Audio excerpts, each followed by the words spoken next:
Funerals. They're one of humanity's oldest traditions, but would you believe they're going through a significant transformation? The way we honor our dead is shifting dramatically, from evening memorial services to unexpected music choices such as Hank Williams at Baptist ceremonies. That's fascinating. What's driving these changes in such a traditionally conservative space? Well, it's really about adapting to modern life. This Baptist pastor I learned about has seen memorial services increasingly scheduled for evenings and weekends, with some families even having private burials first, then holding services days later. It's all about making these important moments more accessible. Hmm. So it's prioritizing the needs of the living over traditional timing. That's quite a shift. Exactly.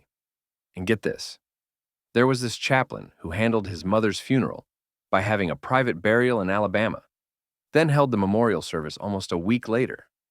It completely challenges our notion of the traditional next day funeral. What interests me about all this is the music choices. How's that changing? Oh man, that's where things get interesting. This pastor talked about having Hank Williams' I Saw the Light at one funeral, and Vince Gill's Go Rest High on That Mountain is becoming hugely popular. Some traditional ministers might balk at that, but he sees it as a way to connect with grieving families, That's surprisingly progressive for a Baptist pastor, isn't it? right? And here's something even more unexpected. At a recent service, he invited people to share memories, and the deceased's ex wife stood up to speak. Instead of being awkward, it turned into this beautiful moment where she thanked the family for welcoming her. Tell me you've got more stories like that. There was a time in southeast Georgia when the sandy soil started giving way during a service. The grave began collapsing under the casket. The pastor and another minister had to physically hold it up, while the funeral director made the necessary adjustments. Afterward, they each got $20 and were told, "Boys, I know they didn't teach you that in seminary." Oh my goodness. And the family saw all this happening. Every bit of it. And here's another gem. They had this decorative urn at the church with TWB on it, meant for their Together We Build campaign. However, it happened to be there during a funeral for Tommy W. Birdsong, and the funeral director mistakenly thought it was for memorial donations.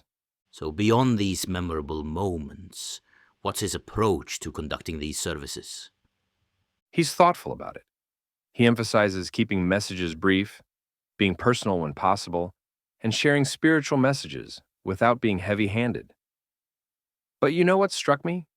His emphasis on following up with families weeks or even months after the service, when many feel particularly abandoned. That's interesting.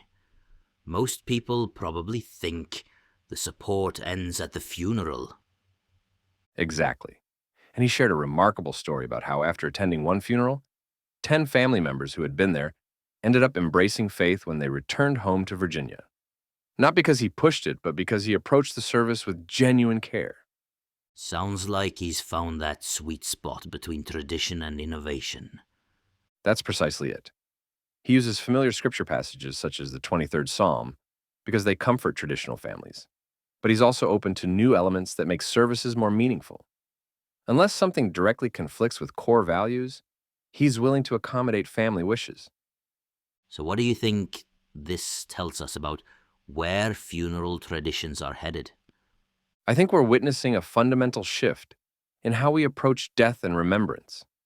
These ceremonies are becoming increasingly personalized while still maintaining their core purpose, helping people navigate grief and honor their loved ones.